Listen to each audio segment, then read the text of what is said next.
과 함께하는 빛된 찬양이었던 것 같습니다. 마태복음 5장에서 7장을 산상수훈이라고 합니다. 그렇다면 마태복음 5장은 그 도입부에 해당하는 말씀이 됩니다. 예수께서 무리를 보시고 제자들이 나아온지라. 다시 말해 산상수훈은 그분의 제자를 향한 말씀입니다. 무리와 구분된다는 것입니다. 그렇다면 주님께서 이 가르치심을 그분의 제자들에게로 한정하신 이유가 무엇일까요? 그 이유는 앞으로 다가올 복음의 핍박과 박해 시대를 준비케 하심입니다. 주님께서 미리 예견하신 것입니다. 예수께서 산에 올라가 앉으시니 제자들이 나아온지라. 오늘 마태는 주님께서 산에 앉으셨다라고 말합니다. 이는 아직 복음의 핍박의 시대가 본격화되지 않았음을 의미합니다. 평화의 시대라는 것입니다. 그러나 때가 되면 로마는 제국의 평화를 위해 로마를 그리스도의 피로, 그리스도인들의 피로 물들일 것입니다. 그리고 그때 주님은 더 이상 앉아 계시지 않으실 것입니다. 요한계시록 14장 1절에 보라, 어린 양이 시온산에 섰고 주께서 그 보좌에서 일어나신 것입니다. 그 백성들의 부르짖음의 기도가 그분을 일으켜 세운 것입니다. 그러나 아직은 아닙니다. 아직 그때가 오지 않았다는 것입니다. 그러나 오늘 주님은 제자들에게 이 진리를 가르치실 필요가 있었습니다. 바로 하늘에 속한 진리입니다. 따라서 이 땅에 속한 자들은 그 말씀의 무게를 감당하기 어려운 것이 사실입니다. 아니, 도리어 세상은 욕하고 박해하고 거짓으로 우리를 거슬러 말할 것입니다. 그러나 우리를 향한 주님의 말씀은 분명합니다. 기뻐하고 즐거워하라. 12절에 너희 전에 있던 선지자들도 이같이 박해하였느니라. 하늘의 상이 크다는 것입니다.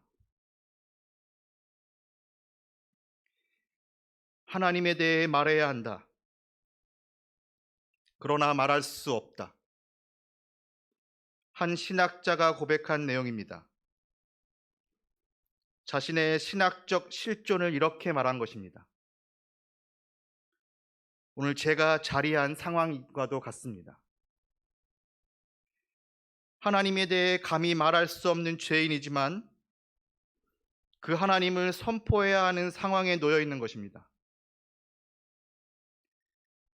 이를 불가능한 가능성이라고 표현하기도 합니다.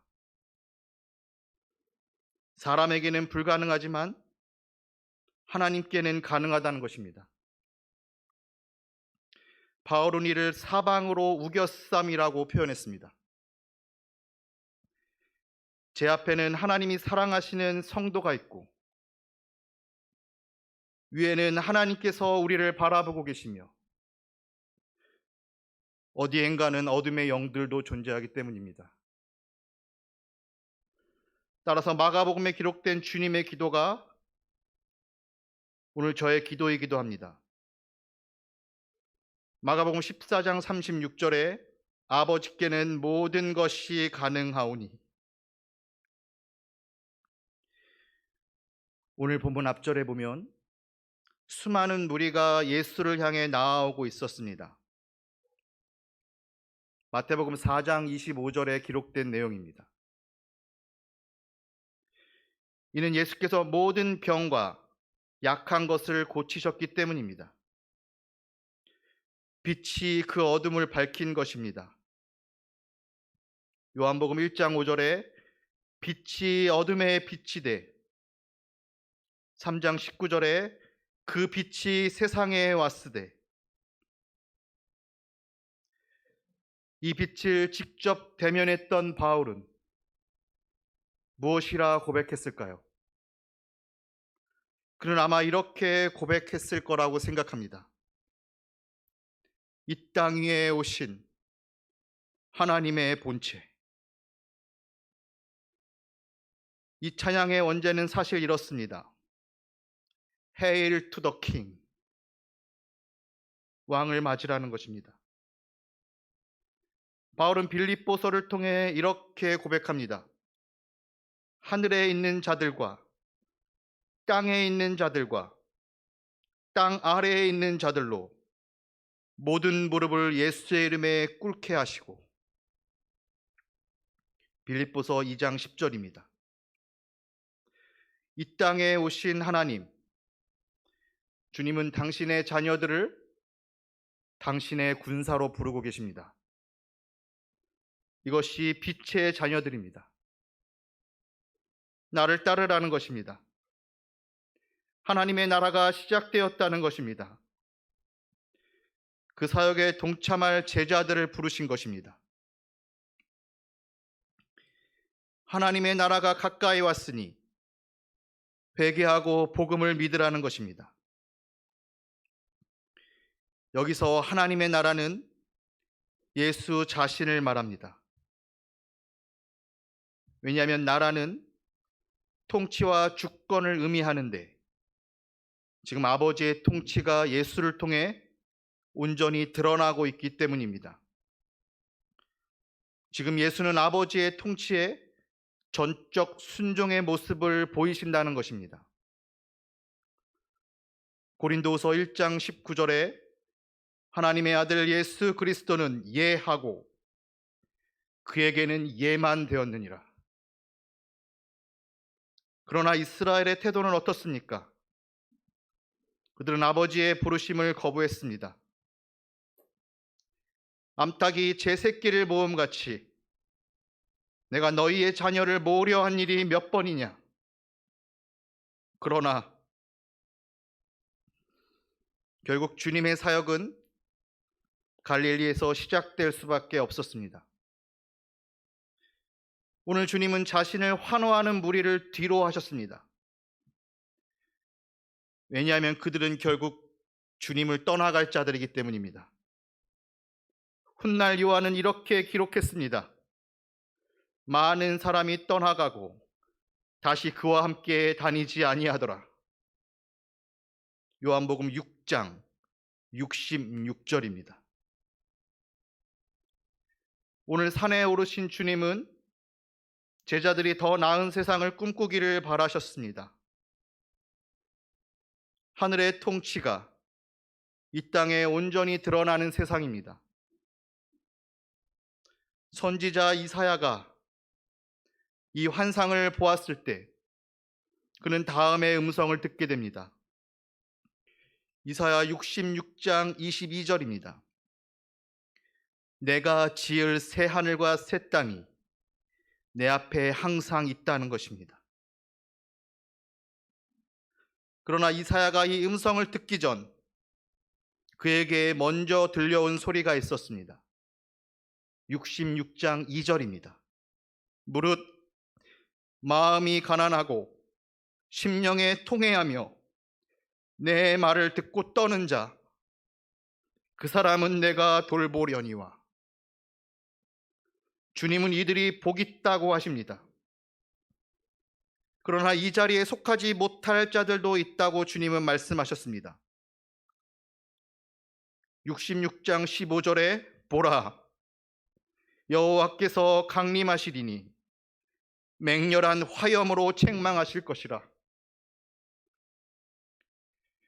16세기 종교개혁은 믿음의 신학을 낳았습니다. 그러나 이 믿음은 결코 행함이 없는 믿음이 아니었습니다. 이 점에 있어 마태는 다른 복음서들에 비해 행함을 강조합니다. 행동하는 신앙입니다. 이것이 마태의 열매 신학이며 그가 주님께로부터 배운 복음의 본질입니다. 마태복음 7장 16절에 그들의 열매로 그들을 알지니 열매로 그 제자를 판단하시겠다는 겁니다. 주께서 기대하시는 제자들의 열매가 있다는 것입니다. 이것이 바로 갈라디아의 교회에 속한 교회들이 맺어야 할 성령의 9가지의 열매였습니다. 그러나 바울이 볼 때 갈라디아 교회는 이 일에 실패하고 말았습니다. 그들이 세상의 헛된 영광을 추구했기 때문입니다. 오늘날의 교회가 직면한 영적 위기도 이것입니다. 교회가 세상의 영광에 취한 것입니다. 이 세상의 신에게 무릎을 꿇은 결과입니다. 오늘 주님은 우리에게 말씀하십니다. 너희는 빛이라. 우리가 세상의 빛이라는 것입니다. 빛의 자녀들이기 때문입니다. 이러므로 모든 사람에게 비치느니라. 5장 15절입니다. 여기서 주님은 제자들의 착한 행실을 말씀하십니다. 이같이 너희 빛이 사람 앞에 비치게 하여 이 땅의 어둠을 몰아내라는 것입니다. 이것이 빛의 자녀들을 부르신 하늘의 소명이자 사명입니다. 예수를 따르는 자, 성경은 그들을 제자라 부릅니다. 오늘 주님께서 산에 오르시기 수백 년 전 그분은 호세아를 선지자로 부르셨습니다. 그리고 그는 놀라운 음성을 듣게 됩니다. 너는 가서 음란한 자식들을 낳으라. 이 나라가 여호와를 떠났느니라. 호세아서 1장 2절입니다. 그러나 호세아서 11장의 제목은 이렇습니다. 백성을 버리시지 않으시는 하나님. 11장 8절에서 주님은 호세아를 통해 이렇게 말씀하셨습니다.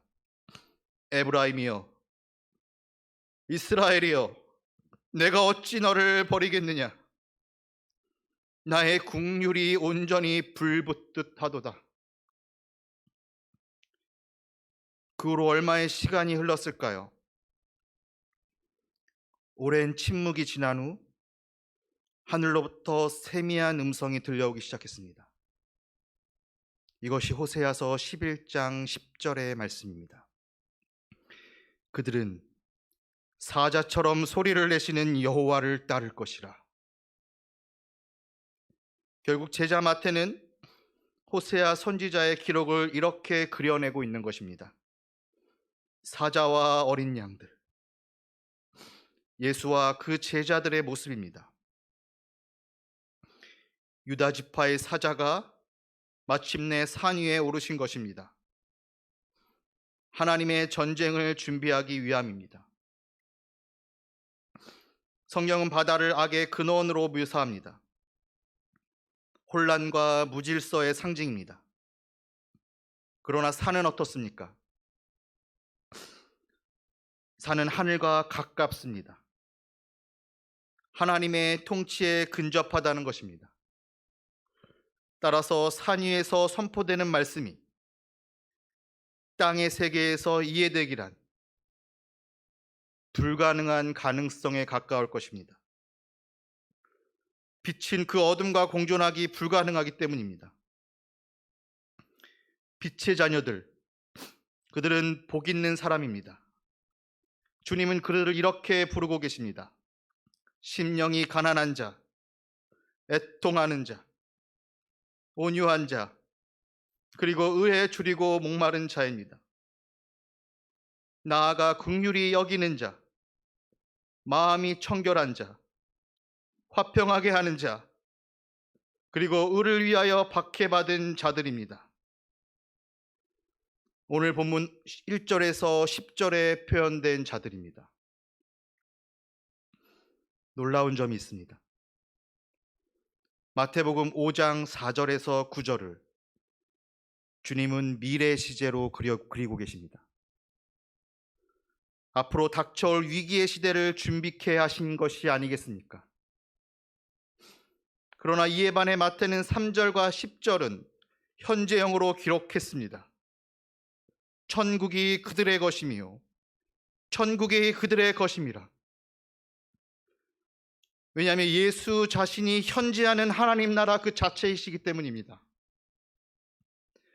이러한 구조를 통해 마태는 천국의 비밀을 우리에게 말해주고 있습니다.